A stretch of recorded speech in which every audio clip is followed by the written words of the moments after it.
आज की कार्रवाई को बिल्कुल 100% वेलकम करते हैं और उम्मीद करते हैं कि ये इस मसले का जिस तरह अदालत ने कहा है जल्द हल निकलेगा। जब मुल्क की आला तरीन आईनी अदालत में उनके एतराज़ात के हवाले से मुकदमे का आगाज़ हो गया है और हम उसको अल्हम्दुलिल्लाह रिस्पॉन्ड कर रहे हैं, तो अब सुप्रीम कोर्ट पर इसका फैसला छोड़ा जाए, एक्सप्लॉयटेशन की कोई कोशिश ना की जाए। गुज़िश्ता समाअत पर सुप्रीम कोर्ट ने पैनामा लीक्स पर फरीकैन के इत्तफाक राय के बाद जुडिशल कमीशन बनाने का फैसला दिया था। अदालत ने करार दिया था कि अगर फरीकैन का TORs पर इत्तफाक ना हुआ तो फिर अदालत खुद तय करेगी TORs के टर्म्स ऑफ रेफरेंसेस या तरीकाकार क्या होगा इस कार्रवाई का। कमीशन के इख्तियारात भी खुद फैसला किया जाएगा कि क्या होंगे, अदालत ही इसका फैसला करेगी। चीफ जस्टिस पाकिस्तान ने रिमार्क्स दिए थे कि वज़ीर आज़म के खिलाफ इल्जामात की छानबीन तरजीह है। कंपनियों की मलकियत तस्लीम करने के बाद रकूम की कानूनी तौर पर बिन मुल्क मुंतकिली साबित करना भी मालिकान का काम है। जस्टिस आसिफ सईद कोसा ने कहा था कि अदालत मुतमईन हुई तो एक तरफ, मुतमईन ना हुई तो मामला दूसरी तरफ जाएंगे। हम क्लीन चिट भी दे सकते हैं और फैसला खिलाफ भी आ सकता है। वज़ीर आज़म कह चुके हैं कि इनके खिलाफ फैसला आया तो ओहदा छोड़ देंगे। इसलिए ये इतना अहम केस है और आज की सबसे बड़ी डेवलपमेंट अब तक ये सामने आई है कि वज़ीर आज़म के बच्चों की तरफ से भी दस्तावेजात जमा करा दी गई हैं। इससे पहले इमरान खान और शेख रशीद साहब भी दस्तावेजात जमा करा चुके हैं। अब इन सब का मकसद ये है कि दोनों तरफ से अपने अपने यानी जो इल्जामात लगाए गए हैं शरीफ फैमिली पर वो साबित किए जा सकें। ये दस्तावेजात जमा कराई जा रही हैं और अपने दिफा में अब वकील भी आपको पता है कि चेंज कर लिया है। शरीफ फैमिली नवाज शरीफ साहब के बच्चों ने, उन्होंने अकरम शेख साहब को वकील किया। इससे पहले सलमान असलम भट्ट साहब वजीर आजम के वकील हैं और उनका मेरा ख्याल है कि यही कहना था कि क्योंकि एक जो लॉयर हैं वो नवाज शरीफ साहब के और अब उनके अपने उन्होंने लॉयर रखे हैं। बिल्कुल सही कहा आपने। अब्दुल करीम सिद्दीकी साहब हमारे साथ हमसे बात करते हैं। अब्दुल करीम सिद्दीकी साहब, अब ये दोनों तरफ से दस्तावेजात आ गई हैं, क्या अब बस यानी ये मरहला मुकम्मल हो गया? दोनों ने अपने अपने दिफा में या इल्जामात जिसने लगाने थे उसने जो कुछ जमा कराना था हो गया?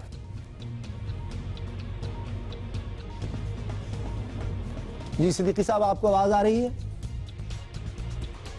शायद सिग्नल्स का भी प्रॉब्लम हो सकता है। अब्दुल करीम सिद्दीकी साहब हमारे खुसूसी नुमाइंदे हैं और सुप्रीम कोर्ट में ये समाअत भी जारी है और इसलिए वहां से हमें रिपोर्ट कर रहे हैं, लेकिन शायद कुछ मुश्किलात पेश आ रही हैं इसकी वजह से। अगर तो बिल्कुल अदालत के इर्द गिर्द ही हैं तो शायद वहाँ इसलिए सिग्नल्स भी सही ना हो, लेकिन कयूं साहब से हम हमेशा we try to make sense of exactly ये क्या आ रहा है, अप टू डेट वो हमें रखते हैं कि एग्जैक्टली कहाँ तक जो समाअत है, कहाँ तक हेयरिंग वो पहुंची है। आज हम उनसे बात करने की बिल्कुल जो हमारा रब्ता होगा तो हम उनसे बात भी करेंगे। और आज जब मैं आ रहा था ऑफिस तो मैंने देखा कि आज सड़कों पर रश जरा कम था क्योंकि आज छुट्टी भी है। स्कूल्स में बच्चे तो छुट्टी पर बहुत ज्यादा खुश हो जाते हैं। तो छुट्टी किस वजह से है जी? सिंध के सूफी शायर शाह अब्दुल लतीफ भिटाई का उर्स आज से शुरू हो रहा है और 3 रोजा ये तकरीबात हैं, 3 रोज ये जारी रहेगा।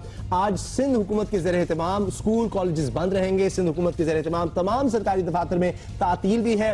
शाह लतीफ का अमन व मोहब्बत पर मबनी पैगाम इनके मजमुआ शाह जो रिसालों में है। ये कलाम सदियों से सिंध के लोक फनकारों की गायकी का हिस्सा है। उसामा, आपने हमें थोड़ा सा इंटाइज कर दिया ये सब कुछ बता के, तो लिहाजा अभी हम मेरा ख्याल है थोड़ा सा टाइम निकालेंगे, शाह अब्दुल लतीफ भिटाई का कुछ कलाम हम सुनते हैं।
में सैयद के असर करे। अच्छा, ये जो आखिरी कलाम आपने सुना है ना, ये सुरसस्सी है और जिस तरह से पेश किया जा रहा है बड़ा टिपिकल ये स्टाइल है और ये आपको मज़ार पर भी नजर आएगा शाह अब्दुल लतीफ बिठाई के। तो इनको कहा जाता है शाह के फकीर, इसी अंदाज से लोग आते हैं और मुझे इतना जबरदस्त लगता है सूफियाना कलाम और ये मौसीकी कि मैं आपको बता नहीं सकता। अच्छा, खास तौर पे देखे आबदा परवीन का हमने उनका गाया हुआ थोड़ा सा आपको कलाम दिखाया, लन फकीर दिखाया, फिर कोक स्टूडियो पे हम आ गए हैं जिस बताने का मकसद है कि क्या उनका म्यूजिक उनका कलाम जो है वो ट्रांसेंड कर रहा है, मतलब यंग जनरेशन भी वही गा रही है। इन लोगों का बहुत बड़ा किरदार है इस्लाम को फैलाने में हमारे खिते में। और अब सिक्योरिटी के खास इंतजाम किए गए हैं शाह अब्दुल लतीफ बिठाई के उर्स पर, क्योंकि हालिया आपको पता है शाह नूरानी के मज़ार पर भी जो अफसोसनाक वाक़या हुआ दहशतगर्दी का, उसके बाद खास इंतजाम किए गए। हम ब्रेक ले रहे हैं, इसके बाद मिलते हैं।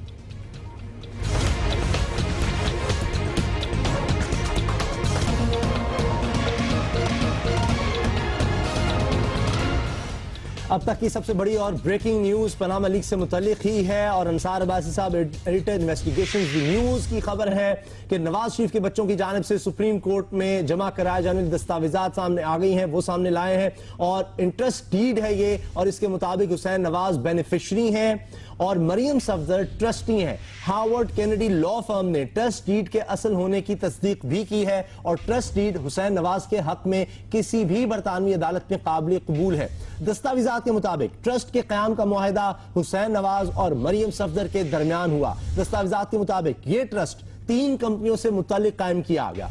दस्तावेजात के मुताबिक इन कंपनियों में Combert group, Nescoll limited, Nelson limited शामिल हैं। ये 3 कंपनियां हैं जिनसे मुतालिक ये मुआहिदा है बहन भाई के दरमियान। दस्तावेजात में हुसैन नवाज को कंपनियों का बेनिफिशरी और मरियम सफदर को ट्रस्टी बताया गया है। दस्तावेजात के मुताबिक ट्रस्टी का यह मुआहिदा 2 फरवरी 2016 को तय पाया। दस्तावेजात के मुताबिक मरियम सफदर बहैसियत ट्रस्टी बेनिफिशरी हुसैन नवाज के तहत हैं और बेनिफिशरी हुसैन नवाज हैं।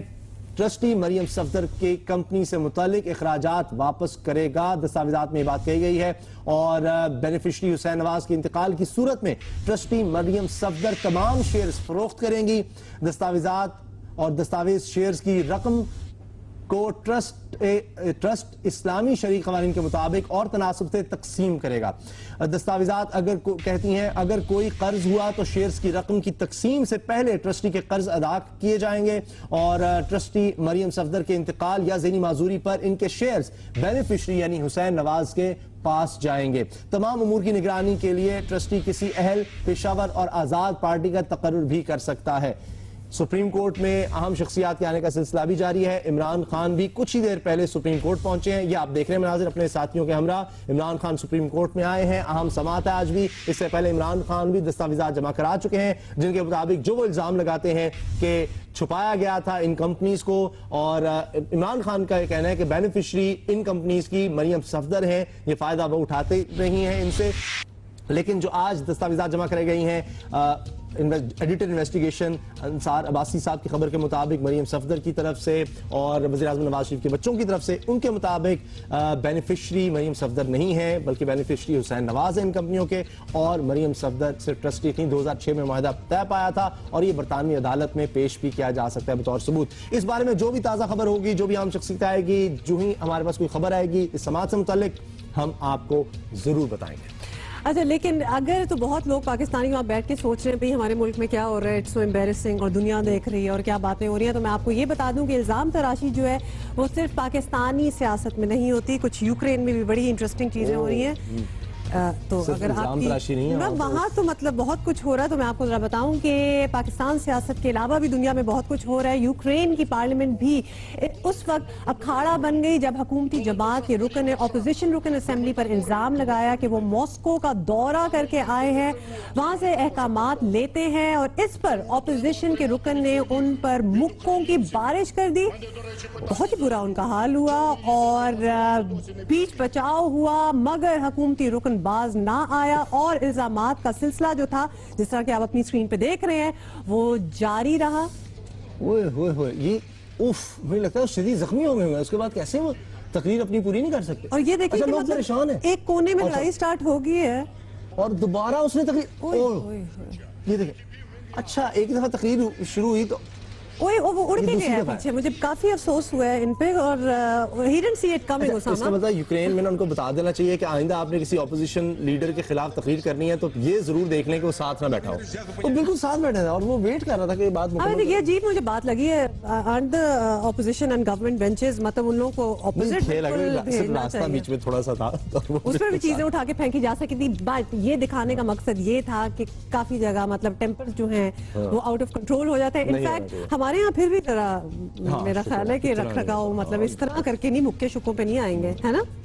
मारा तो नहीं है ना नहीं किसी ने? इतना ज्यादा नहीं, और अल्लाह ना करे कभी हो, लेकिन अभी जो हमारा हमसाया हमारे साथ जो सलूक कर रहा है वो इतना बुरा है कि दुनिया में शायद कोई हमसाया ऐसा नहीं करता किसी के साथ। भारतीय तोपें पाकिस्तानी सब्र का इम्तिहान ले रही हैं और गुज़श्ता रोज पाक फौज के 7 सपूत शहीद कर दिए गए। भारतीय फौज ने शहरी आबादी पर फायरिंग के बाद अब LOC पर पाकिस्तानी फौजी चेक पोस्ट को भी निशाना बनाया और भिम्बर सेक्टर में बिला जवाज और बिला इश्तियाल फायरिंग और गोलाबारी की। शहीद होने वालों में हवालदार जफर हुसैन का ताल्लुक मरी, हवालदार इब्रार अहमद का मुजफ्फराबाद, लांस नाइक मोहम्मद शौकत का कहूटा, लांस नाइक मोहम्मद हलीम का लकी मरबत, सिपाही परवेज का अटमकाम, सिपाही मोहम्मद इलियास का तलागंग और सिपाही मोहम्मद तनवीर का ताल्लुक समाहिनी आजाद कश्मीर से है। आर्मी चीफ ने जेल में शोहदा की नमाज जनाजा में शिरकत और शोहदा की कुर्बानी को सुनहरी अल्फाज में खिराज तहसीन पेश किया। पाकिस्तान ने फौजियों की शहादत पर भारतीय हाई कमिश्नर गौतम बंबावाले को तलब करके एहतजाजी मुरासला हवाले किया। सेक्रेटरी खारजा ने 2 टोक बता दिया कि अगर भारत बाज ना आया तो मुंह तोड़ जवाब देने का हक रखते हैं। हमारे 7 जवान जो हैं वो उन्होंने शहादत पाई है, लेकिन हमारी अफवाज ने भरपूर उसका जवाब दिया है और उस तरफ भी कैजुअल्टीज जो है ना वो मैक्सिमम जो है इन्फ्लिक्ट की गई हैं। वहां से आर्टिलरी गन्स भी जो है ना वो इस्तेमाल की गई हैं फायर के लिए। तो दिस इज वो एक नॉच जो है उन्होंने टेंशन की जो है वो बढ़ा दी है, और अगर बैनुल-अक़वामी बरादरी जो है वो नहीं फील कर पा रही कि ये दोनों न्यूक्लियर पावर्स में इस तरह टेंशन जो है जिस तरह डेवलप हो रही है, मल्टीप्लाई हो रही है, तो जिसके जेन्युइन हमारे कंसर्न चंद दिनों की अगर हम बात करें 26 पाकिस्तानी शहीद हो चुके हैं भारतीय गोलाबारी से और 107 जख्मी हैं और दोनों तरफ से सिफारती एहलकारों को मुल्क बदर भी किया गया है। तो हालात खराब हो रहे हैं और भारत को सोचना चाहिए कि अगर फिर पाकिस्तान ने भी इसी तरह से भरपूर जवाब दिया तो फिर उसका भी बहुत ज्यादा नुकसान होगा। पाकिस्तान अपने दिफा का हक रखता है और इसीलिए जवाबी कार्रवाई भी की गई है। लेकिन ये टॉपिक ऐसा है जिस पर हमें मजीद बात करनी चाहिए और हमें ज्वाइन इस वक्त कर रहे हैं सीनियर डिफेंस एनालिस्ट हैं लेफ्टिनेंट जनरल नईम खालिद लोधी साहब। हाँ जी, उनसे भी हमने बात करनी है, लेकिन अभी ताज़ा खबर जो है उस पर भी हम जाएंगे। लोधी साहब, आपकी तरफ हम आएंगे। बड़ी खबर यह है कि अब समाअत शुरू हो चुकी है पनामा लीग्स की सुप्रीम कोर्ट में और फरीकैन भी पहुंच चुके हैं। इमरान खान का हमने आपको बताया, वो भी पहुंच गए हैं और इस बारे में जो भी खबर आएगी हम आपको बताते रहेंगे। हम इस पर नजर रखे हुए हैं। अहम खबरें आज मुतवक्के हैं क्योंकि आज भी एक अहम समाअत है और अब बिल्कुल ये सुप्रीम कोर्ट वाली डेवलपिंग स्टोरी है, लिहाजा हम बीच में इस पे आते रहेंगे। लेकिन लोधी साहब हमारे साथ हैं। जनरल साहब, इंडिया की जानिब से बढ़ती हुई हम देख रहे हैं कि ये दहशत गर्दी पर पाकिस्तान का जवाब आपको क्या लगता है कि किस तरह का होना चाहिए? हमें अंदरूनी तौर पे यकजहती का इजहार करना चाहिए। ये जो पॉलिटिकल पार्टीज ने एक दूसरे के गले पकड़े हुए हैं, भाई अब चीजें चली गई हैं कोर्ट्स में, अभी थोड़ा इंतजार करें, थोड़ा गर्मी को कम करें। उसके अलावा कुछ अदारों के दरमियान जो चपकलिश है इसको दूर किया जाए, टेंशन को दूर किया जाए ताकि हम एक मरबूत और यकजहती का इजहार कर सकें दुश्मन के सामने। और तीसरी बात यह है कि हमें चीन को बताना चाहिए कि अब चूंकि CPEC उनका और हमारा मुश्तरका मुफाद है तो उनको पूरी मदद करनी चाहिए, खुलेआम हमारी हिमायत करके, और इसके लिए अगर कोई मिलिट्री मुआहदा भी करना पड़े पूरी दुनिया को बता देना चाहिए कि एक के ऊपर हमला दूसरे के ऊपर हमला तस्वर किया जाएगा। और सबसे बड़ी बात जो डिप्लोमेसी के लेवल पर है वो ये है कि हमें यूनाइटेड नेशंस में सिक्योरिटी काउंसिल में ये बात लेके जानी चाहिए कि 2 न्यूक्लियर ताकतों इस किस्म की टेंशन एक क्या ये सोची समझी साजिश है भारत की तरफ से जो LOC पर और वर्किंग बाउंड्री पर जो भारत कर रहा है? बात यह है कि उन्होंने तो अपने 5 से 7 किलोमीटर इलाके में किसी सिविलियन को रहने की इजाजत ही नहीं दी। वो इलाका साफ है। हमारे सिविलियन जो 0 लाइन तक रहते हैं तो हम इजी टारगेट्स हैं। उसके अलावा जहां भी वो देखते हैं तो दाव लगाकर हमारे फौजियों को शहीद करते हैं, लेकिन हम बड़ी अच्छी कड़ा जवाब देते हैं उनको और उनके भी बहुत उनका नुकसान होता है। और ये जो मैं बता रहा हूँ ये टोटल स्कीम का हिस्सा है जो वो मगरबी तरफ से साइड से अफगानिस्तान के थ्रू जैसे उन्होंने श्राइन पे अभी हमला किया, उससे पहले पुलिस जो कैडेट्स थे उन पे हमला किया, वुकला पे हमला किया, ये उधर से यलगार आ रही है। और ईस्ट से ये कर रहे हैं कि आपकी पूरी सरहद उन्होंने गर्म कर रखी है, कराची और बलोचिस्तान में अंदरूनी तौर पे खलफशार पैदा करने की कोशिश कर रहे हैं। तो ये टोटल पाकिस्तान को डिस्टेबलाइज जनरल साहब, ये तो अच्छा है कि हम कड़ा जवाब भी दे रहे हैं, खासतौर पे पाक अफवाज जो है, लेकिन डिप्लोमेटिक फ्रंट पे हमें क्या करने की जरूरत है? जी, मैंने ये पहले जिक्र भी किया कि सबसे बड़ी बात तो ये है कि हमें दुनिया को इन्फॉर्म करना चाहिए कि यहाँ क्या हो रहा है, और ये भी बताना चाहिए कि ये किस लिए हो रहा है, और ख़ासकर कश्मीर का मसला उठाना चाहिए, और साथ ही उनकी जारियत जो है इसका मसला उठाना चाहिए। और मेरा ख्याल ये है कि अब तो बिल्कुल वक्त नहीं है हमारे पास, क्योंकि बहुत ख़तरनाक सूरत हाल पैदा हो चुकी है।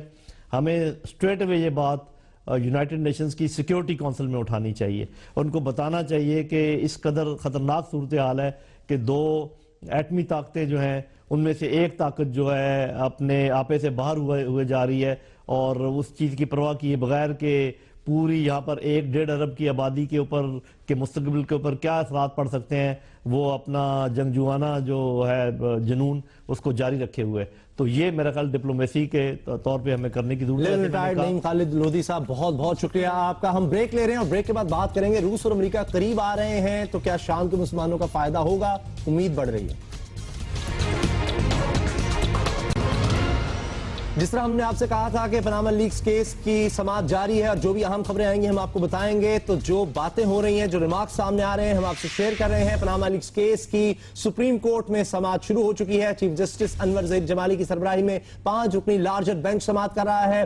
तारिक असद एडवोकेट ने सुप्रीम कोर्ट की गुज़श्ता समाअत का हुक्म पढ़ा और कहा यह बहुत अहम केस है, तेज रफ्तारी से चलाने में इंसाफ के तकाजे पूरे नहीं होंगे। तारिक असद एडवोकेट ने यह कहा यह हमारा काम है, इंसाफ के तकाजे पूरे होंगे। चीफ जस्टिस के ये रिमार्क्स हैं। 1947 से तहकीकात शुरू हों तो 20 साल लगेंगे। करप्शन की तहकीकात सुप्रीम कोर्ट का काम नहीं, किसी ABC ने करप्शन की है तो नीचे अदालतें मौजूद हैं। चीफ जस्टिस ने ये बातें कही हैं। तारिक असद साहब, क्या आप इस अदालती कार्रवाई को साइड ट्रैक करना चाहते हैं? चीफ जस्टिस के ये रिमार्क्स हैं। कल PTI ने 6000 से ज्यादा सफात पर मुश्तमिल दस्तावेजात जमा कराई हैं। जस्टिस शेख अजमत सईद साहब के ये रिमार्क सामने आए हैं। समाअत अभी जारी है और इसमें जो अहम बातें सामने आई हैं उसके बारे में हम आपको बता रहे हैं। तारिक असद साहब एडवोकेट, उनकी भी इसमें दरखास्त शामिल है। और अभी आप देख रहे हैं ख्वाजा आसिफ वज़ीर दिफा इस वक्त आ रहे हैं पनामा लीक्स केस के की समाअत में। और आपको पता है इससे पहले भी ये सुप्रीम कोर्ट के बाहर ये बयान दे चुके हैं, जो हमने अब से कुछ देर पहले आपको दिखाया था, जिसमें उन्होंने कहा था कि बिल्कुल अब केस अदालत में है और हम समझ रहे हैं कि इंसाफ होगा और इससे इनको कोई परेशानी नहीं है। समाअत जारी है और अहम रिमार्क्स भी सामने आ रहे हैं। जबकि तारिक असद एडवोकेट का यह कहना था कि सब जल्दी ना की जाए, सब केसेस का जायजा लिया जाए, जिस पे चीफ जस्टिस ने कहा कि 1947 से अगर देखेंगे तो 20 साल लग जाएंगे और अगर कहीं करप्शन हुई है, दीगर कहीं करप्शन हुई है तो नीचे अदालतें मौजूद हैं। एक और अहम बात, एक और अहम खबर जो हम तक लेकर आए, अंसार अब्बासी साहब एडिटर इन्वेस्टिगेशन है और उनकी खबर के मुताबिक नवाज शरीफ के बच्चों की जानिब से सुप्रीम कोर्ट में जमा कराए जाने वाले दस्तावेजात जो हैं वो ट्रस्ट डीड है, जिसके मुताबिक हुसैन नवाज बेनिफिशरी हैं और मरियम सफदर ट्रस्टी हैं। हार्वर्ड केनेडी लॉ फर्म ने ट्रस्ट डीड के असल होने की तस्दीक भी कर दी है और ट्रस्ट डीड हुसैन नवाज के हक में किसी भी बरतानवी अदालत में काबिल कबूल भी है। दस्तावेजात के मुताबिक ट्रस्ट के कयाम का मुआहिदा हुसैन नवाज और मरियम सफदर के दरमियान हुआ। दस्तावेजात के मुताबिक ये ट्रस्ट 3 कंपनियों से मुतल्लिक कायम किया गया। दस्तावेजात के मुताबिक इन कंपनियों में combo group, Nescoll limited, Nelson limited शामिल हैं। दस्तावेजात में हुसैन नवाज को कंपनियों का बेनिफिशरी और मरियम सफदर को ट्रस्टी बताया गया है और इन दस्तावेजात के मुताबिक ट्रस्टी का ये मुआहिदा, ये ट्रस्ट का जो मुआहिदा है ये 2 फरवरी 2006 को तय पाया था और इसके मुताबिक मरियम सफदर बहैसियत ट्रस्टी बेनिफिशरी हुसैन नवाज के तहत इस बेनिफिशरी हुसैन नवाज जिसके बेनिफिशरी हैं ये ट्रस्ट चलाएंगी और ट्रस्टी मरियम सफदर के कंपनी से मुतालिक अखराजात वापस भी करेंगे जो बेनिफिशरी हैं हुसैन नवाज, यानी जो अखराजात ट्रस्टी के आएंगे वो हुसैन नवाज को वापस भी करने होंगे और इसकी तफसील भी आप जी न्यूज पर देख रहे हैं। थोड़ी सी डिस्क्रिपेंसी नहीं थी 2006 की आप बात कर रहे हैं, तो जो फ्लैट्स की जिक्र होता है वो तो जरा पुराने फ्लैट्स 92 से कहा जा रहा है, यही तो इमरान खान इल्जाम लगा रहे हैं, इसीलिए तो ये केस चल रहा है। अब देखते हैं to be cleared up definitely. लेकिन हम ट्रिब्यूट भी देते हैं अपने शो पे और हमने अपनी हेडलाइंस में टॉप स्टोरीज में आपको बताया था कि एक हमने जबरदस्त ट्रिब्यूट देना है पाकिस्तान कि क्या इनको मैं कहूँगी music director, legend music director ही इनको कहा जा सकता है, फिरोज निजामी साहब। और क्या क्या इनका म्यूजिक है, जब आप सुन, अक्सर ये होता है कि हम जब तक नहीं सुनते हमें पता नहीं होता कि किसका है। थोड़ी सी म्यूजिक सुन ले फिर हम बात करते हैं।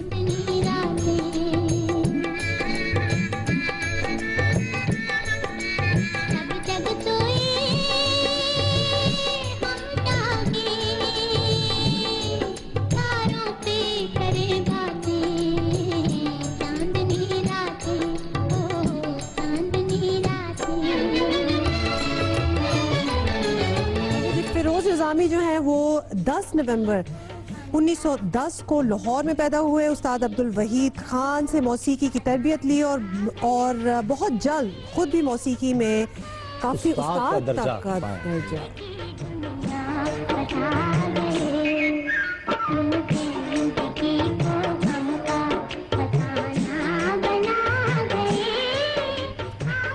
इसके बाद मुंबई आकर फिल्म में किस्मत आजमाई की और शौकत हुसैन रिजवी की फिल्म जुगनू में इनकी मौसीकी को पसंद किया गया। क़याम पाकिस्तान के बाद लाहौर वापस आ गए, जहां उन्होंने शौकत हुसैन रिजवी की फिल्म चंदे और सिप्तैन फजली की फिल्म दुपट्टा की लाजवाल मौसीकी तरतीब दी।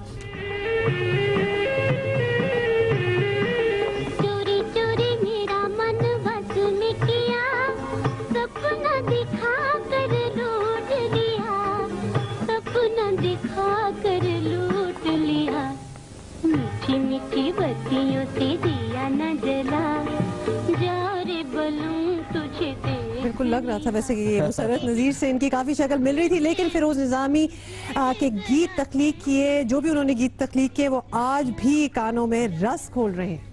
और 1975 को आज के दिन का इंतकाल हुआ। तेरा प्यार तेरे मुखड़े दा काला काला दिल वे, तेरे मुखड़े दा काला काला दिल वे, मेरा काटे के ले गया दिल वे, मेरा काटे के ले गया दिल वे, वे मुंडे आते आल कोटिया। ये गाना तो मेरी फैमिली में शादियों पर भी गाया जाता था। एब्सोल्युटली। और पहले समझ नहीं आती थी, लेकिन ब्रेक टाइम हो गया, हेडलाइंस का वक्त। वेलकम बैक टू जियो पाकिस्तान। और उसामा जल्दी से बताएं क्या कहना था। मैंने कहना था कि हुमा की कुर्सी जो है ना वो ब्रेक में हम चेंज कर रहे थे क्योंकि इनकी कुर्सी जो है उसमें कोई खराबी हो गई थी और एक कुर्सी और भी खतरे में हो सकती है। उसके लिए अहम केस की समाअत भी हो रही है, उसकी भी हम बात करेंगे। सबसे पहले top stories. Panama leaks case में इमरान खान के बाद वजीर आजम के बच्चों ने भी दस्तावेजी शवाहिद अदालत में जमा करा दिए। आज की समाअत में केस की तहकीकात का रुख मुतय्यन होगा। अहम दिन है।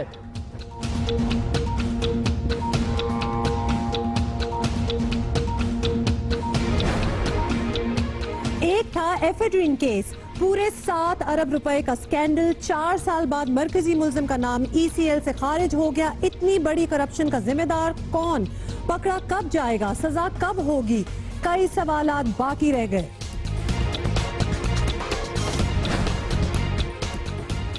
और दहशतगर्द तंजीम दाइश पाकिस्तान में मुनज़्ज़म हो रही है। बैनुल-अक़वामी मीडिया बार बार ये वार्निंग दे रहा है। हुकूमत इसे कितना संजीदा लेती है, जायजा लेंगे।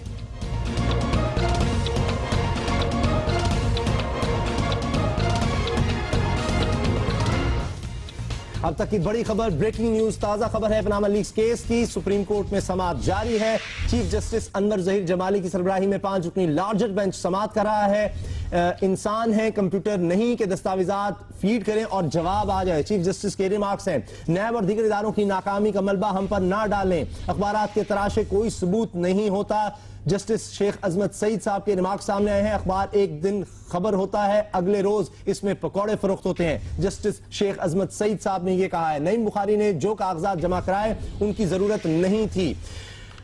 अखबार में खबर आ जाए कि अल्लाह दिता ने अल्लाह रखा को कत्ल कर दिया तो फांसी दे देंगे क्या। जस्टिस अजमत सईद साहब के रिमार्क्स हैं, अखबारी तराशे अलिफ लैला की कहानियां हैं। हामिद खान साहब, आपने अखबारी तराशे जमा करा दिए हैं। जस्टिस अजमत सईद साहब के रिमार्क्स हैं, दस्तावेजात आ गई हैं, अगला मरहला कमीशन की तश्कील है। चीफ जस्टिस ने यह कहा है। और चेयरमैन नैब खुद साख्ता जलावतनी में चीन चले गए हैं, हम क्या करें। जस्टिस अजमत सईद साहब ने कहा है, हम बार बार कह रहे हैं सुप्रीम कोर्ट तफ्तीशी इदारा नहीं है।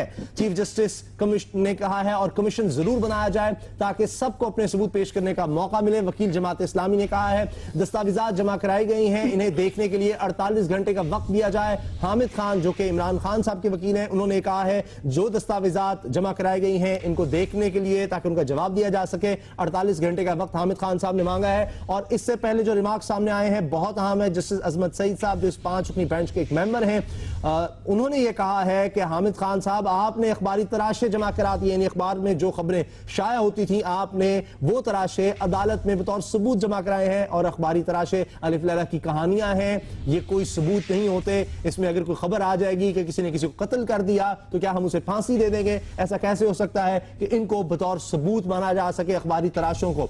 और इसके बाद हामिद खान साहब ने भी कहा है कि जो दस्तावेजात जमा कराई गई हैं उनका जवाब देने के लिए 48 घंटे का वक्त दिया जाए।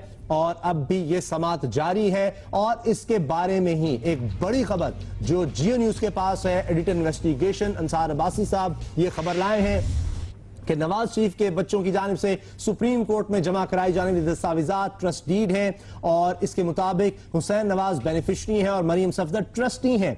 हार्वर्ड कैनेडी लॉ फर्म ने ट्रस्ट डीड के असल होने की तस्दीक भी कर दी है और ट्रस्ट डीड हुसैन नवाज के हक में किसी भी बरतानवी अदालत में पेश भी की जा सकती है, काबिल कबूल भी है। दस्तावेजात के मुताबिक ट्रस्ट के कायम का मुआहदा हुसैन नवाज और मरियम सफदर के दरमियान हुआ। दस्तावेजात के मुताबिक ये ट्रस्ट 3 कंपनियों से मुतल्लिक कायम किया गया। दस्तावेजात के मुताबिक इन कंपनियों में Comber group, Nescoll limited, Nelson limited शामिल हैं। दस्तावेजात में हुसैन नवाज को कंपनियों का बेनिफिशरी और मरियम सफदर को ट्रस्टी बताया गया है। और दस्तावेजात के मुताबिक ट्रस्ट का ये मुआहदा 2 फरवरी 2006 में तय पाया था। और सबसे अहम बात यह है कि इन दस्तावेजात के मुताबिक जो किसी भी बरतानवी अदालत में पेश की जा सकती हैं, मरियम सफदर बेनिफिशरी नहीं है इन कंपनीज की। इस ट्रस्ट के तहत वो सिर्फ ट्रस्टी हैं, यानी वो इनका ख्याल रखेंगी इन दस्तावेजात का, इन कंपनीज का। और इनके बेनिफिशरी उनके भाई हुसैन नवाज हैं, यानी इनसे जो भी माली फायदा होगा इन कंपनी से या ये कंपनी जहां भी पैसा लगाएंगी उससे तमाम माली फायदे जो हासिल होंगे वो हुसैन नवाज को मिलेंगे, ना कि मरियम। अच्छा, आपकी सारी ब्रेकिंग में 2 सवाल। एक तो अखबारी तराशे क्या होता है? अखबारी तराशे ये क्लिप कटिंग्स, अच्छा, कटिंग्स ऑफ न्यूज़पेपर्स। दूसरा वो पकौड़ों का जिक्र जो था आपने खुद जानबूझ के किया था? नहीं वो रिमार्क्स हैं ना।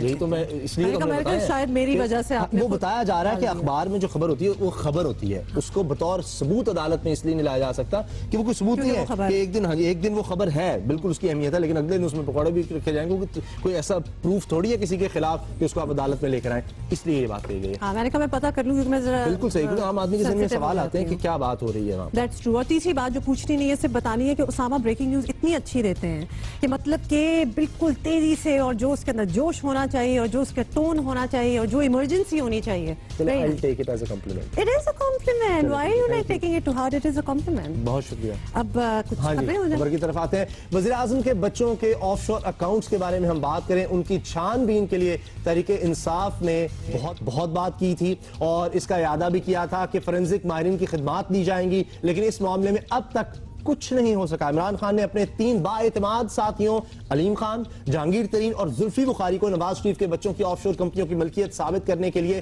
फोरेंसिक माहिरीन तलाश करने की जिम्मेदारी दी, लेकिन वादे के बावजूद ये तीनों रहनुमा फोरेंसिक माहिरीन की खिदमात हासिल करने में नाकाम है। और दूसरी जाने पीटीआई जराए कहते हैं कि माहिरीन की तलाश जारी है। 11 अप्रैल को सेंट्रल लंदन में जुल्फी बुखारी के दफ्तर में फोरेंसिक माहिरीन की मीटिंग हुई और माहिरीन ने भारी फीस तलब की और साथ ही ये भी कहा कि वो हसन और हुसैन नवाज के खिलाफ ऐसे सबूत मुहैया करने का वादा नहीं कर सकते जिनकी बुनियाद उन्हें करप्शन में मुलव्वस करार दिया जा सके। और इमरान खान खुद भी एक मौके पर बता चुके हैं कि उन्होंने टैक्स से बचने के लिए ऑफशोर कंपनी कायम की थी। जहांगीर तरीन ने भी शाइनी व्यू कंपनी के नाम से ऑफशोर कंपनी का मालिक होने का इत्तराफ किया था, लेकिन साथ ही ये भी कहा था कि वो ये कंपनी अपने बच्चों को तोहफे में दे चुके हैं। नुमाइंदा द न्यूज उमर चीमा की तहकीक के मुताबिक जुल्फी बुखारी इन 6 कंपनियों के अलावा कैम्ब्रिया ग्रांड लिमिटेड और अंडरब्रिज प्रॉपर्टीज लिमिटेड के भी मालिक हैं। इनमें से एक प्रॉपर्टी BVI शेल कंपनी के जरिए 8 मिलियन पाउंड में फरोख्त की गई थी। अंदाजा लगाएं। और बहुत कम लोगों को मालूम होगा कि अलीम खान की मुबैना तौर पर लंदन में 8 कीमती प्रॉपर्टीज हैं और ये तमाम प्रॉपर्टीज ऑफशोर कंपनियों के जरिए खरीदी गई हैं। 11 अप्रैल के इजलास में इस इंकशाफ के बाद इमरान खान ने अपना ये दावा नहीं दोहराया कि वजीर आजम नवाज शरीफ की मलकियती ऑफशोर कंपनियों की तफसीलात का सुराग लगाने के लिए कोई कसर नहीं छोड़ी जाएगी। मैं अपना असर रसूख इस्तेमाल करके बिजनेस नहीं करता। जब मैंने खरीदी थी कंपनी उससे कुछ साल पहले उसके कर्जे, मुझे डेट याद नहीं है, ये कंसर्न भी नहीं है यार, चाहे एक दिन पहले हो या साल पहले हो। मैंने बैंक से खरीदी थी, मुझे इस बारे में क्लीन कट कंपनी मिली थी जिसकी कोई कर्जा रह नहीं गया था, जो बिल्कुल माफ हुए कर्जे थे। उसके बाद मैंने ली। कंपनी इंडिपेंडेंट एंटिटीज होती हैं, किसी की भी कंपनी हो, मेरा राइट है उस कंपनी को खरीदने का अगर उस कंपनी में मैंने खुद एज शेयर होल्डर कुछ काम नहीं किया। तो ये तो आप कहें कि जी किसी और रिश्तेदार में होगा, शायद उसकी कंपनी हो जिसमें मेरा अपना हिस्सा ना हो, उसके राइट ऑफ होंगे, वो भी मेरे पे लगा देंगे आप। मैं उस सहाफी भाई से पूछना चाहता हूं कि भाई आप तो बहुत बड़े जर्नलिस्ट हैं, आप जरा सर ये बता दें कि आपको नाम जो है वो 20 दिन पहले ही आ जाता है, लेकिन 20 दिन के बाद भी वेबसाइट पे नाम नहीं आता। आपको अगर पहले 20 दिन पहले पता लग गया था तो आप यही बता देते कि भाई अगली दफा, इस दफा नहीं आएगा, अगली दफा आएगा। चलो आज ये कह दे अगर इस दफा नहीं आएगा तो अगली दफा आएगा, पर क्या उसी कंपनी का आएगा जो मैं डिक्लेयर कर चुका हूं? क्या उसी एसेट्स का आएगा जो मेरे नाम से और मैं अपने नाम पे कह चुका हूं कि मेरे नाम पे है, जिसकी तमाम खरीदने के कवायद, उसके ऊपर कितना लोन है, उसके ऊपर मैंने कितने पैसे दिए, मैंने एक एक चीज अवाम के सामने रखी हुई है, एक एक चीज। और जो प्रोग्राम चला है उस पर भी मैं कहना चाहता हूं कि खास तौर पे जाके ये प्रोग्राम बनाया गया, दिखाया गया कि वो 5 एसेट्स दिखाए गए जिनका वैसा कोई ताल्लुक नहीं है, और जिन लोगों के एसेट्स वो हैं उनका ये राइट है कि अगर उनको पता लग जाए कि उनके एसेट्स जो है वो टीवी पे बार बार दिखाए जा रहे हैं तो वो मेरे ख्याल में लंदन में उस सहाफी को भी और उस इदारे को भी सू कर सकते हैं, उसको कोर्ट में लेके जा सकते हैं। बहरहाल असल बात यह है कि तहरीक इंसाफ ने कहा था फोरेंसिक माहिरीन की खिदमात हासिल की जाएंगी वज़ीर आज़म नवाज शरीफ साहब के बच्चों के बारे में असासाजात की तफ्तीश करने के लिए, तहकीकात करने के लिए, इसलिए हम लंदन ही जा रहे हैं और लंदन में ही बात करेंगे। और लंदन में हमें ज्वाइन कर रहे हैं मुर्तजा अली शाह, नुमाइंदा जियो न्यूज। और मुर्तजा, आपसे पहला सवाल यही होगा कि अब तक वो फोरेंसिक एक्सपर्ट्स जिनकी खिदमात हासिल करनी थी वो अभी तक क्यों नहीं हुआ? 7 महीने से ज्यादा का अरसा गुजर चुका है कि किसी भी ऑडिट एक्सपर्ट को हायर इसलिए नहीं किया गया कि उस वक्त जो मीटिंग हुई थी जो 11 अप्रैल को, उस वक्त जो उस मीटिंग में लोग शामिल थे जिसमें अलीम खान थे और जहांगीर तरीन और जुल्फी बुखारी, उनके उस वक्त तक और जो उनकी अपनी जो ऑफशोर कंपनीज हैं और जो उनकी अपनी ऑफशोर में इन्वॉल्वमेंट है वो सामने नहीं आई हुई थी। इमरान खान साहब की जो ऑफशोर की फर्म है उसके बाद वो भी इमरान खान जो न्याजी सर्विसेज लिमिटेड थी वो भी उसके बाद मंजर आम पर आई थी, उसके बारे में इंकशाफात हुए थे। लेकिन जो ख़ास तौर पर उस वक्त जो मीटिंग हुई थी उसके बाद मीडिया को बताया गया था और बड़ी अनाउंसमेंट्स की गई थी कि विद इन 3 डेज। अब हालिया दिनों के बारे में बताएं मुर्तजा के, क्या अब जुल्फी बुखारी जो इमरान खान के दोस्त हैं उनको कोई तहकीकात के लिए कोई टास्क दिया गया है? अब बुखारी को टास्क दिया गया है कि वो जो ऑफशोर कंपनीज है और नवाज शरीफ फैमिली की जो डिक्लेयर्ड प्रॉपर्टीज़ है और उसके अलावा भी अगर कोई है तो उसके बारे में वो तहकीकात करें और वो लाएं। इसके बारे में तो अगले दिनों में देखा जाएगा कि आखिर वो क्या एविडेंस है जिसके बारे में जो पीटीआई क्लेम करती है कि वो लंदन से लाए। लेकिन ये बात तय है कि इमरान खान की तरफ से उनको ये ज़रूर ये हदायत थी कि वो जहाँ तक हो सके वो तहकीकात करें और ऐसा कुछ स्मोकिंग गन लाएं अपने साथ के जिसकी वजह से जो प्राइम मिनिस्टर नवाज शरीफ और उनके जो लंदन में जो हसन नवाज शरीफ और जो दीगर लोग हैं उनके ऊपर ताकि प्रेशर बढ़ सके और जो इन्वेस्टिगेशन जो पीटीआई जिसको पुश उसमें उनको हल। बहुत शुक्रिया मुर्तजा अली शाह आपका। आप देखते हैं कि क्या होता है, इस बारे में कोई वाज़ेह मौक़िफ़ कब सामने आता है तहरीक इंसाफ का। एक था एफरड्रीन केस, पूरे 7 अरब का स्कैंडल, 4 साल बाद मरकजी मुलजिम का नाम ECL से खारिज हो गया और ये मरकजी मुलजिम कोई और नहीं साबिक वज़ीर आज़म यूसुफ रज़ा गिलानी के बेटे अली मूसा गिलानी थे। लाहौर हाई कोर्ट के जस्टिस शम्स महमूद मिर्जा ने एफरड्रीन केस की समाअत की। साबिक वज़ीर आज़म गिलानी के बेटे मुलजिम अली मूसा गिलानी के वकील ने मौक़िफ़ इख्तियार किया कि कानूनी तकाज़े पूरे किए बगैर एग्जिट कंट्रोल लिस्ट में किसी शहरी का नाम शामिल नहीं किया जा सकता, लिहाजा इनके मौकिल का नाम ECL से खारिज करने का हुक्म दिया जाए। अदालत ने फरीक़ैन के दलाइल मुकम्मल होने पर अली मूसा गिलानी का नाम एग्जिट कंट्रोल लिस्ट से निकालने का हुक्म देते हुए दरखास्त निपटा दी। अली मूसा गिलानी के साथ साथ मुस्लिम लीग नून के रहनुमा हनीफ अब्बासी, मखदूम शहाबुद्दीन और साबिक सेक्रेटरी सैयद खुशनूद लाशारी के नाम वजारत दाखिला ने एग्जिट कंट्रोल लिस्ट में शामिल किए थे। ये वही एफेड्रीन केस है जिसने 5 साल पहले पीपल्स पार्टी की बरसर-ए-इख्तियार हुकूमत को हिलाकर रख दिया था। इस नशावर दवा एफेड्रीन का गैर कानूनी कोटा 2010 में उस वक्त के डीजी से डॉक्टर रशीद जुमा ने 2 कंपनियों को गैर कानूनी तौर पर 9000 किलोग्राम अलॉट किया। फिर यह मामला स्कैंडल की शक्ल इख्तियार कर गया। ज़ाब्ते के मुताबिक किसी कंपनी को 500 किलोग्राम से ज्यादा कोटा अलॉट नहीं किया जा सकता था।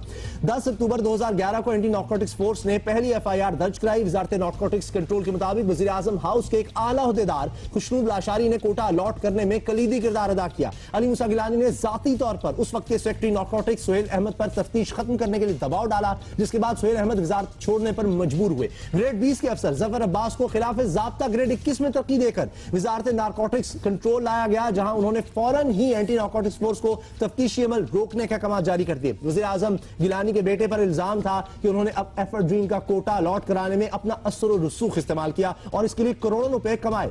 डायरेक्टर एएनएफ ब्रिगेडियर फहीम ने बयान दिया कि खुशनूद लाशारी ने केमिकल का कोटा अलॉट किया था और केस में खुशनूद लाशारी और अली मूसा गिलानी को बचाने की कोशिश की गई। इस दौरान एएनएफ के prosecutor general Shahid Abbasi Lahore high court में एडिशनल जज बना दिए गए। इसी तरह केस को देखने वाले कई सीनियर फौजी हुकाम या तो रिटायर हो गए या इनके तबादले कर दिए गए। यूं वक्त के साथ साथ कछुए की रफ्तार से आगे बढ़ता केस इन अफराद की नजरों में भी बेमानी होकर रह गया जिन्होंने इसे शुरू किया था। सीनियर कानूनदानों का कहना है कि मगरिब में ऐसे केसेस पर इस्तिगासा ये फैसला करती है कि आया केस को अदालत में पेश करना है या नाकाफी शराइत की बिना पर छोड़ देना है, लेकिन हमारे निजाम में बज़ाहिर ऐसा नहीं होता। नतीजतन सिर्फ अदालत और हुकाम का कीमती वक्त जाया होता रहता है। बहुत ही मुझे अफसोस होता है। एक तो इस किस्म के केस और नाम देखें कितने बड़े बड़े बीच में यूज हो रहे हैं, लेकिन हम इस पे मजीद बात करेंगे। नुमाइंदा जियो न्यूज रियाज शाकिर हमें ज्वाइन कर चुके हैं। रियाज, ये मूसा अली गिलानी का जो अली मूसा गिलानी का जो नाम है ईसीएल में पहले डाला गया, निकाला गया, तो इस हवाले से क्या दरख्वास्त अदालत को दी गई और अदालत ने क्या हुक्म दिया? जी, साबिक वज़ीर आज़म सैयद यूसुफ रज़ा गिलानी के साहबजादे अली मूसा गिलानी की तरफ से लाहौर हाई कोर्ट में एक दरख्वास्त दायर की गई थी, जिस पे उन्होंने अपना नाम एग्जिट कंट्रोल लिस्ट में शामिल करने के इक़दाम को चैलेंज किया था। अदालत ने इस केस की समाअत के बाद ये हुक्म जारी किया है कि अली मूसा गिलानी का जो नाम है ये ईसीएल से फौरी तौर पर खारिज किया जाए। अदालत ने ये हुक्म अली मूसा गिलानी के वकील के दलाइल सुनने के बाद दिया, जिसमें यह कहा गया था कि 2011 से अली मूसा गिलानी का इस ईसीएल में नाम शामिल था और ये अभी तक निकाला नहीं गया, जबकि इस दौरान 6 मरतबा अदालत की इजाज़त से अली मूसा गिलानी बैरून मुल्क सफ़र कर चुके हैं और वो वापस आ चुके हैं। लिहाजा इस बात का इम्कान नहीं है कि अगर वो बैरून मुल्क गए तो वो वहाँ से वापस पाकिस्तान वापस नहीं आएंगे। इस पर अदालत ने अली मूसा गिलानी का ईसीएल में जो नाम था खारिज। बाकी जो मुल्ज़िमान हैं उनके बारे में बताएं, क्या हो रहा है केस में? जी, इस केस के जो दीगर मुल्ज़िमान हैं उनके खिलाफ या उनके तरफ से कोई केस लाहौर हाई कोर्ट में तो ज़ेर समाअत नहीं है। ताहम इस केस में एक बिजनेसमैन है मलिक जुनैर और मुस्लिम लीग नून के रहनुमा हनीफ अब्बासी, पीपल्स पार्टी के रहनुमा मखदूम शहाबुद्दीन भी जो उस वक्त वज़ीर से थे वो इस केस में नामजद हैं। ताहम ये सुप्रीम कोर्ट के हुक्म पर अब इस केस को एंटी नारकोटिक्स की अदालत में भिजवाया जा रहा है, जिसमें इसका बकायदा ट्रायल होगा और जिसमें अदालत और कितना अर्सा केस चलेगा। बहुत शुक्रिया रियाज शाकिर आपका। हम ब्रेक ले रहे हैं, ब्रेक के बाद मिलते हैं।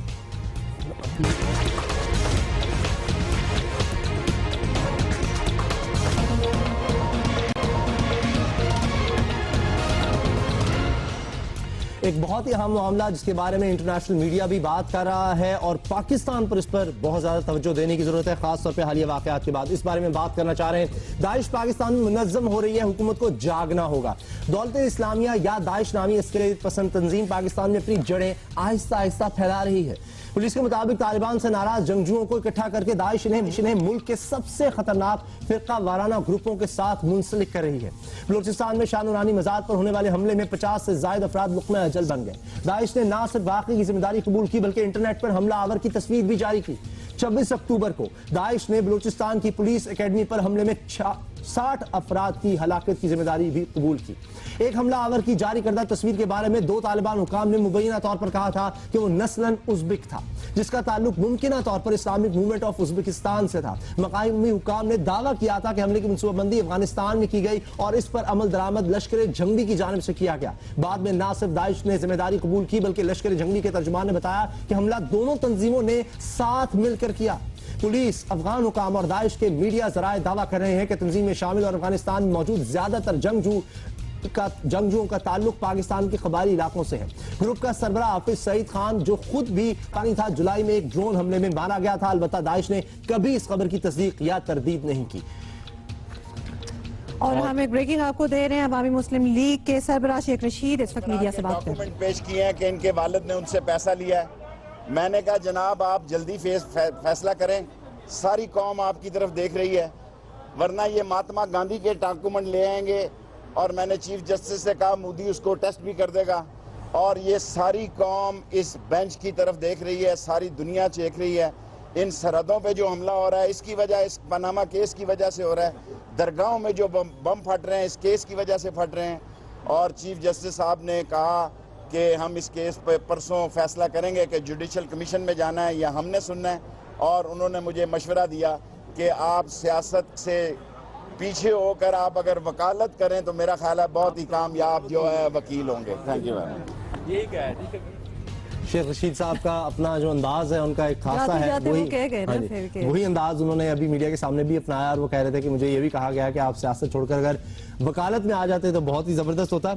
बहरहाल समात अब मुलतवी कर दी गई है और 17 नवंबर तक समात मुलतवी कर दी गई है, यानी अब परसों इसकी समात होगी। और तब तक ये कहा है, शेख रशीद साहब भी ये बात कर रहे थे कि तब तक हम फैसला कर लेंगे कि इस पे कमीशन बनाया जाए या नहीं, इस पर क्या करना है। बहरहाल बहुत अहम केस है और इससे पहले जो रिमार्क सामने आए जो हमने आपसे शेयर किए बहुत अहम है, क्योंकि हामिद खान साहब जो कि इमरान खान साहब के वकील हैं, उन्होंने जो दस्तावेजात पेश की उस पर शेख अजमत सईद जस्टिस साहब हैं, उनका ये कहना था कि ये दस्तावेजात आपने जो दी हैं इनमें तो तराशे हैं अखबारात के और ये कोई सबूत नहीं है और ये तो अलिफ लैला कहानियां हैं जो आपने अखबारी तराशे अदालत में पेश कर दी हैं। तारिक असद साहब जो एक दरखास्त गुजार हैं, उन्होंने भी कहा कि परवेज मुशर्रफ मुल्क से बाहर हैं और दीगर उन्होंने बातें की कि तेजी नहीं दिखानी चाहिए केस की समात में और इससे नुकसान हो सकता है इंसाफ के तकाजों को। तो इस पर चीफ जस्टिस साहब ने ये रिमार्क्स दिए कि 1947 से अगर हम केस शुरू करेंगे तब से करप्शन को देखेंगे तो 20 साल लग जाएंगे और अगर मुल्क में कहीं और करप्शन हुई है तो अदालतें मौजूद हैं, वहां पर ये केस उठाने चाहिए। हम ये पनामा लीक्स को देखेंगे और इसके साथ साथ ये भी तारिक असद एडवोकेट के बारे में कहा गया अदालत आलिया की जानिब से कि ऐसे लग रहा है कि जैसे वो नवाज शरीफ साहब के वकील हो ना कि दरखास्त गुजार हो। बहरहाल आज अहम शख्सियात का आने का सिलसिला भी जारी रहा। आप देख सकते हैं हनीफ अब्बासी भी आए, मुस्लिम लीग नून के रहनुमा हैं और असद उमर तहरीक इंसाफ के रहनुमा, इमरान खान खुद भी आज फिर आए इस समात के दौरान, वो भी पेश हुए। अमीर मकाम भी हमें नजर आए, मुस्लिम लीग नून की अहम शख्सियत है, खैबर पख्तूनख्वा से इनका ताल्लुक और इसी तरह से दीगर लोग जिस तरह इमरान खान का जिक्र किया था ये भी बुनियादी दरखास्त गुजारों में है। और मरीम औरंगजेब साहिबा वज़ीर मुमलकत बराए इत्तलात नशरियात हैं, वो भी पहुंची और शेख रशीद साहब को हम कैसे भूल सकते हैं, उन्होंने आके तो मीडिया से बात भी की और बताया भी कि क्या हुआ है समात में और इन्होंने भी दस्तावेजी सबूत जो हैं वो जमा करवा दिए हैं जिनमें बहुत ज़्यादा दस्तावेजात हैं और उनमें इल्ज़ामात भी लगाए गए हैं और जो इल्ज़ामात इन्होंने लगाए हैं उनको साबित करने के लिए ही दस्तावेजात शेख रशीद साहब लाए हैं। कुछ देर पहले भी उन्होंने मीडिया से बात की थी और चूंकि गालिबन अहाता अदालत के करीब अदालत की तरफ से सुप्रीम कोर्ट की तरफ से कुछ इजहार किया गया था कि यहाँ पर परहेज किया जाए बात करने से, तो लिहाजा अदालत से थोड़ी दूर आकर सुप्रीम कोर्ट के बाहर आकर अब मीडिया से एक दफा फिर बात करने लगे हैं शेख रशीद साहब और पनामा केस की समात अब 17 नवंबर तक मुलतवी हो चुकी है और बहुत ही अहम केस है। अब सबकी नजरें इस केस पर लगी हुई हैं क्योंकि जो इल्जामात नवाज शरीफ साहब पर वज़ीर-ए-आज़म पर लगे हैं अगर वो साबित हो जाते हैं तो मियां नवाज शरीफ साहब कह चुके हैं कि वो फिर अदालत उज़्मा के इस फैसले का एहतराम करेंगे और वज़ीर आज़म नहीं रहेंगे, वो इस्तीफा दे देंगे। लिहाजा ये बहुत अहम केस है और लग रहा है कि सब फरीक चाहते हैं, चाहे वो मियां नवाज शरीफ और उनकी फैमिली क्यों ना हो, कि इसका फैसला जल्द अज जल्द हो जाए। और इसलिए आज एक रिपोर्ट के मुताबिक जिस तरह हमने आपको बताया, अंसार अब्बासी साहब ये खबर लेकर आए हैं कि मियां नवाज शरीफ साहब के बच्चों ने भी दस्तावेजात जमा करा दिए हैं। की हाईनेस को ले आए हैं। मैंने ज्यूरी से दरख्वास्त की कि सारी कौम उनकी तरफ देख रही है। ये महात्मा गांधी का लेटर ले आएंगे मोदी से टेस्ट करा के कि हमने ये पैसे दिए हैं जाती उमरा के सारे। सारे फ्लैट ये कहेंगे महात्मा गांधी और मोदी टेस्ट कर देगा। मैंने अदालत से अपील की है कि ये जितने सरहदों पे हमले हो रहे हैं, 7 जवान शहीद हो रहे हैं, जितने दरगाह में बम फट रहे हैं, जो कुछ हो रहा है ये प्लानिंग के तहत पनामा की वजह से हो रहा है। और मैंने उनसे दरख्वास्त की कि आप खुद ही इस केस को सुने। उन्होंने कहा परसों फैसला करेंगे कि जुडिशियल कमीशन बनाना है या हमने सुनना है। और चीफ जस्टिस साहब ने कहा क्या ही अच्छा हो अगर आप प्रैक्टिस करें तो आप एक बहुत कामयाब लायर हो। उन्होंने मुझे कम्प्लीमेंट दिए, मैं उनका मशकूर हूँ। तेरा रोज सवाल लेता। बड़ी खबर अब तक यह है कि 17 तारीख को अब जब समाअत होगी, 17 नवंबर को परसों अब केस की समाअत होगी जुमेरात के दिन, और तब ये अदालत ने फैसला करना है कि कमीशन बनाया जाएगा, अदालती कमीशन बनाया जाएगा जो इस केस को देखेगा, या मौजूदा जो बेंच है 5 रुकनी बेंच जस्टिस अब्राही चीफ जस्टिस अनवर ज़ैन जमाली कर रहे हैं, यही इस समाअत करेगा और इसके बारे में फिर आगे फैसला भी सुनाएगा।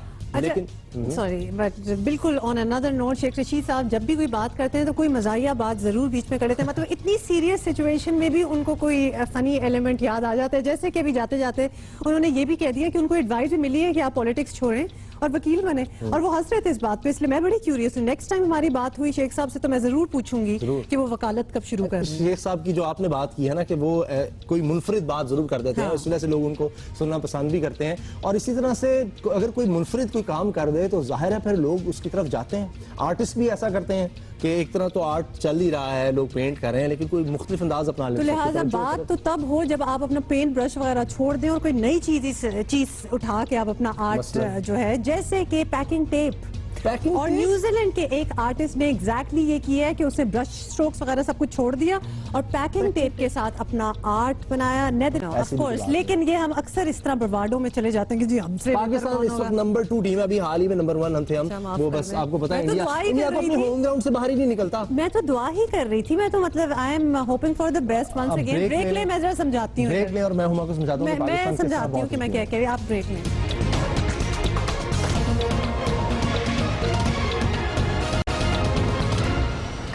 भारत का जो जुल्म मकबूजा कश्मीर में है उस पर बात कई दफा हुई है, लेकिन फिर भी उतनी बात नहीं हो रही जितनी होनी चाहिए, और इसी वजह से शायद ये जुल्म अब भी हो रहा है। लेकिन यही हम आपको बताना चाह रहे हैं कि थोड़ी सी बात जो है वो दुनिया में अब होना स्टार्ट हो गई है। मकबूजा कश्मीर में 4 माह से जारी जुल्म और सितम पर आलमी मीडिया में भी आवाजें उठने लगी हैं। ब्रिटिश अखबार गार्डियन ने लिखा है कि निहत्ते कश्मीरियों पर छर्रे बरसाकर भारत कश्मीरियों को इज्तिमाई तौर पर बिनाई से महरूम कर रहा है।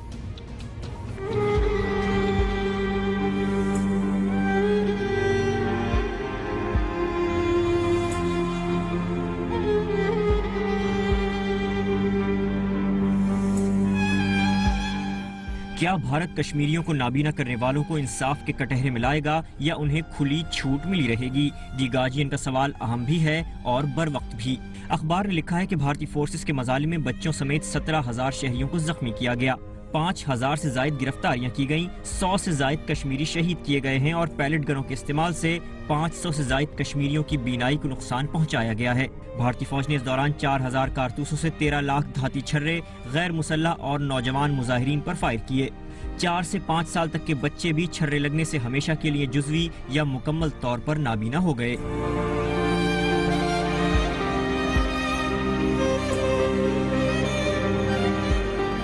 सितंबर से जुलाई तक अस्पतालों में हर 1 घंटे 1 जख्मी लाया गया, यानी हर रोज कम से कम 12 ऑपरेशन हुए।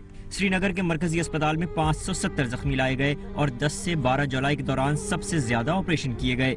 अखबार ने इस जुल्म को 20वीं सदी की अजीम जंगों से तशबीह देते हुए लिखा है कि इसकी जद में सिर्फ मुजाहिरीन ही नहीं बल्कि राहगीर और स्कूल जाते हुए बच्चे भी आए। जख्मियों को शिकार किए गए परिंदों की तरह पिंजरों में भरकर अस्पताल लाया गया, जहां भारतीय फौजी और जासूस उनकी ताक में लगे रहे।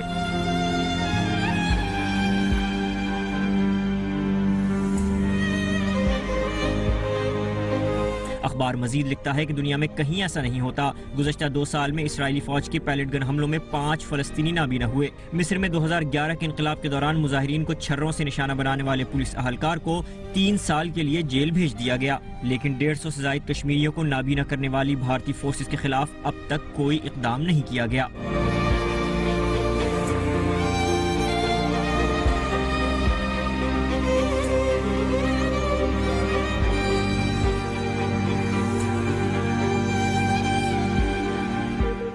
कितनी बड़ी नेमत आंखें और किस तरह बेदर्दी से छीनी जा रही है लोगों से ये नेमत, और सारी उम्र के लिए नाबीना होना और इतनी यंग उम्र में। No apologies nothing. और वैसे दुनिया को भी 4 महीने बाद अब थोड़ी सी मतलब के होश आ गई है कि इस बारे में मैं नहीं समझता उतनी होश आई है, इसलिए कि रुकवाएं कम से कम कि बैन है, इस तरह नहीं आप कर सकते, पूरी दुनिया में कहीं नहीं हो सकता।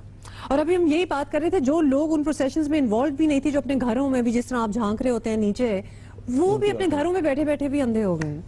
बहुत ही अफसोस की बात है। लेकिन उसामा हमारे पास टाइम बहुत कम है और एक और हमने बात करनी है, और ये है, आपको पता है मेरे फेवरेट जो आजकल हैं अमरीकी सदर, उनके हवाले से अमरीकी सदारती इंतखाबात के नताइज ने दुनिया को हैरान और परेशान तो कर ही दिया, लेकिन ट्रंप के सदर बनने के बाद रशिया और अमेरिका के ताल्लुकात में मुतवक्के बेहतरी से दुनिया को कुछ अच्छी उम्मीदें भी हैं। और ये आप देखें अली इमरान सैयद की रिपोर्ट।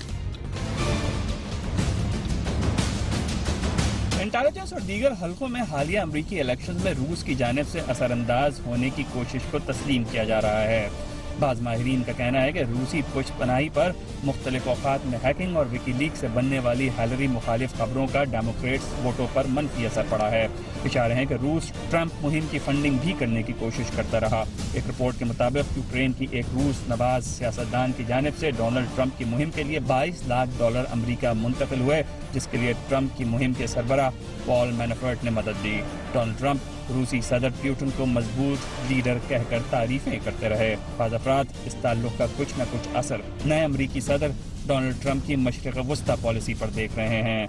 डोनाल्ड ट्रंप की पॉलिसी में चेंज आएगी, और फिर ये जो जिसका आपने भी जिक्र किया था, ये जो नेचुरल रैपो हम देख रहे हैं बिटवीन रशिया एंड अमेरिका, ये बहुत आगे जाएगी ग्लोबल पॉलिटिक्स को तब्दील लाने में। लेकिन हिलरी के साथ जो है वो ये होगी कि किसी तरीके से वहाँ पर जो अमेरिका के मफादात हैं मशरिक़ वस्ता में, उसको प्रोटेक्ट किया जाए, उसको तहफ़्फ़ुज़ किया जाए, मगर बगैर भारी कीमत अदा किए हुए। माहिरीन के मुताबिक सदर ट्रंप व्लादिमीर पुतिन के लिए बहुत दूर न जाएंगे, क्योंकि अमरीकी सदर के लिए मुमकिन नहीं कि किसी भी रूसी सदर के कहने पर हलब में बशार अल असद का कब्जा करवाए और जंग फूल हो सकती है, और ऐसी डील का यकीनी मतलब बशार अल असद हुकूमत का खात्मा होगा। कैमरामैन अशरफ सिद्दीकी के साथ अली इमरान सैयद, जियो न्यूज़, कराची। और अभी इस वक्त मुस्लिम लीग नून के सीनियर रहनुमा मीडिया से बात करेंगे। हमें इंसाफ मिला है, और जो बड़े बुलंदोबांग दावे किए जाते थे तहरीक इंसाफ की तरफ से, वो सारे दावे जो है वो नक्श बराब साबित हुए, और वो दावे खोखले निकले, और उन दावों की हकीकत जो है वो सारी आपके सामने खुल के आ गई। इस केस में भी जो पिछले कई माह से तहरीक इंसाफ ने और हमारे मुखालफों ने जो शोर मचाया हुआ है, बावजूद इस बात के कि बार बार वज़ीर आज़म मोहतरम ने अपनी ज़ात को हर फोरम पे, पार्लियामेंट में, जुडिशरी के सामने, हर जगह पेश करने की ऑफर की, लेकिन शुक्र है कि ये कार्रवाई अब शुरू हो चुकी है। दोनों जो फरीकैन हैं वो अब इस मुल्क की सबसे बड़ी अदालत के सामने हैं और अपने अपने मुकदमे का वो दफा कर रहे हैं।